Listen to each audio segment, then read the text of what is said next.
சைவ விருந்து சேனலுக்கு உங்களை அன்புடன் வரவேற்கிறோம். இன்னைக்கு நம்ம சேனல்ல செய்ய போறது ஆனியன் தோசை. ஆனியன் தோசை எப்படி செய்யறதுன்னு பாக்கிறதுக்கு முன்னாடி இதுவரைக்கும் நம்ம சேனலை சப்ஸ்கிரைப் பண்ணலன்னா உடனே சப்ஸ்கிரைப் பண்ணிடுங்க.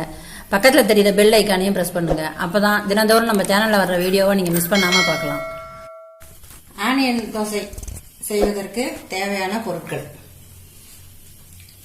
தோசை மாவு வந்து 4 பங்கு அரிசியும் 1 பங்கு உளுந்தும் போட்டு அரிசியை நல்லா மையா அரைச்சிட்டு உளுந்தையும் நல்லா பூக்க கொப்பளம் வர அளவுல கெட்டியா மாவை அரைச்சிட்டு இந்த அளவுல அரைச்சி வச்சுக்கணும்.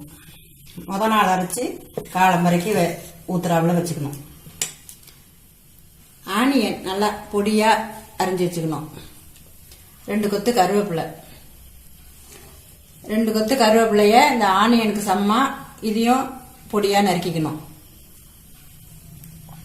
ஜீரகம் மிளகு தூள் பொடி பண்ணி வச்சுக்கணும். நெய் வந்து தேவையான அளவு விட்டுக்கலாம். தோசை கல்ல அடுப்புல போட்டு கல்லு காஞ்சதுக்கு அப்புறம் கல்லு காஞ்சிச்சு அடுப்பை சிம்ல வச்சுக்கிட்டு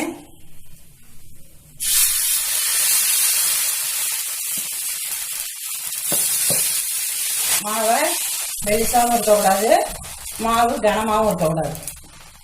தோசை அது மாதிரி ஊற்றிக்கணும். ஊற்றிட்டு வெங்காயத்தை ஒத்தாப்புல எல்லா இடத்துலையும் படுற அளவுக்கு மெலிசா தூவிக்கணும்.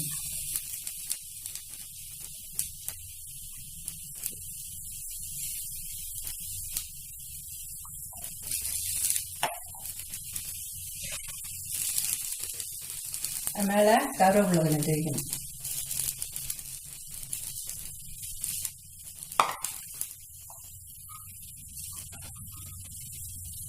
நெய் வந்து 1 கரண்டி விட்டா போறோம்.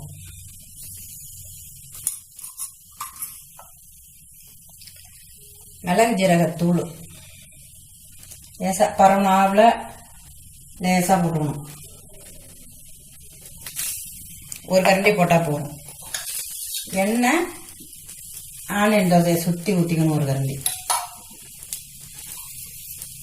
அடுப்பை நல்லா கையில வச்சுட்டு ஊத்தினீங்கன்னா தோசை கரண்டு வரும், சரியா வராது, காஞ்சி போயிடும்.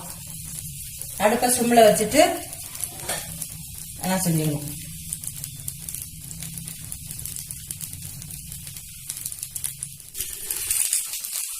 எடுக்கிறதுக்கு முன்னாடி இப்படி கிண்டி விட்டுட்டு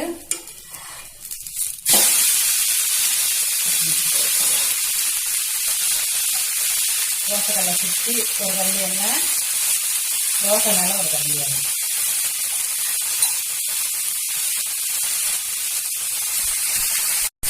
அடுத்த தோசை என்ன தோசை? மிளகாத்தூள் தோசை. பொன்னிற மிளகா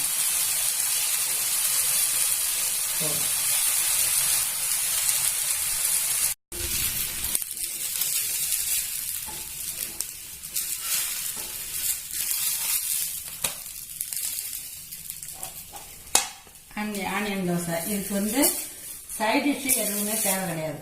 இந்த ஆனியன் தோசையில மிளகு ஜீரக பொடி போட்டிருக்கிறதுனாலையும் வெங்காயம் போட்டிருக்கிறதுனாலையும் இதுக்கு சைட் டிஷ் எதுவும் தேவையில்லை. இதை வந்து சாப்பாட்டு வேலையில தான் சாப்பிடணுங்கிறது அவசியம் கிடையாது. சாதாரணமாக ஸ்கூலுக்கு போயிட்டு வந்த பிள்ளைங்களுக்கு கூட சாயந்தர நேரத்தில் செஞ்சு கொடுத்தா டிஃபன் மாதிரி சாப்பிட்டு தெம்பா விளையாட போவாங்க. இந்த ஆனியன் தோசையை நீங்கள் வீட்டில் செஞ்சு சாப்பிட்டு பார்த்துட்டு எப்படி இருக்குன்னு கமெண்ட்ல சொல்லுங்க. இந்த வீடியோ உங்களுக்கு பிடிச்சிருந்துன்னா லைக் பண்ணுங்க, ஃப்ரெண்ட்ஸுங்களுக்கு ஷேர் பண்ணுங்க. நம்ம சேனலை மறக்காம சப்ஸ்கிரைப் பண்ணுங்க.